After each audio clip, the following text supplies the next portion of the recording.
Thank you, Mr. Speaker. Just a few brief comments on this. First of all, I want to go into a little bit what Councillor Gerbasi did. The whole program of the active transportation, I'll tell you, I was very excited about. There was a whole bunch of projects, 20 million, I forget what the grand total amount of projects, but there are some of the projects that were fantastic. There's one that's in the Speaker's ward and mine, the Yellow Ribbon Greenway Trail. I can tell you, people love this trail. There's been no controversy at all, and I think the vast majority of these projects through active transportation were as such. You know, there was some consultation. It could have been done better, absolutely.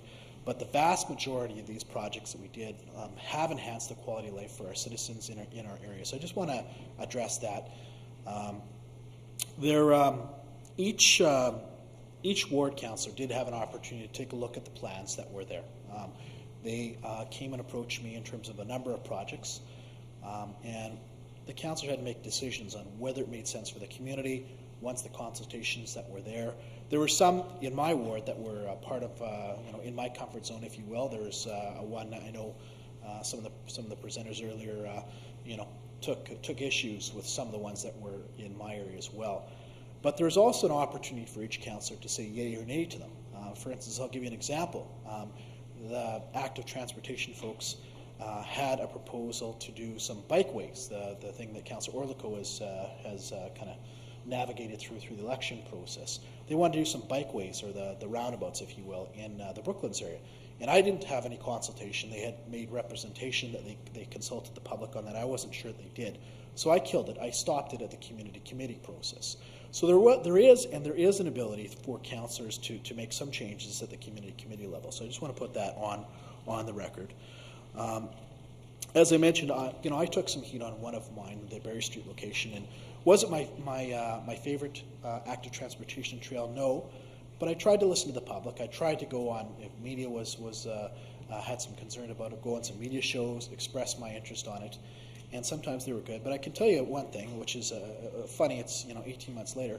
There's a number of the people that actually live on that one street that was controversial in my ward that actually have come out to me and said they actually like the trails that are there now too. But you get in the heat of the moment, especially the election campaign, and all you hear is kind of the negative sayers for it. But there has been some people that have come back. Now, in terms of the auditor's report, I do agree with what the auditor said. I think that there could have been better consultation, specifically on the Assiniboine location for it. I think that there was some changes made during the election campaign at that point to address some of the areas that are better. I know some of the communications folks that were there aren't part of our team, I guess, communicating the aspects of it. So there has been some changes made for it, and I think we do need to embrace kind of what the councillors and what the auditor is saying in regards to this. But once again, the vast majority of these active transportation have been fantastic for community, have been great. I wish the Assiniboine process could have gone a little bit better. I think that there was some changes made, probably not everything that the community wanted, but to a certain extent it does make some sense.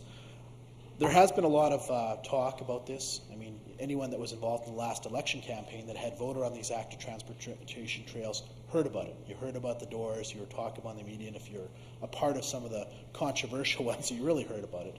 But at the end of the day, the process is there. This is something that happened pretty close to 18 months ago. I think we need to listen to what the auditor said, embrace it, and let's just move forward and make sure that the consultation for something like this can be improved in the future. But once again, this is something that happened 18 months ago, and I think we need to move forward with it. Thank you, Mr. Speaker. Thanks, Councillor Fielding. We have Councillor Havoc.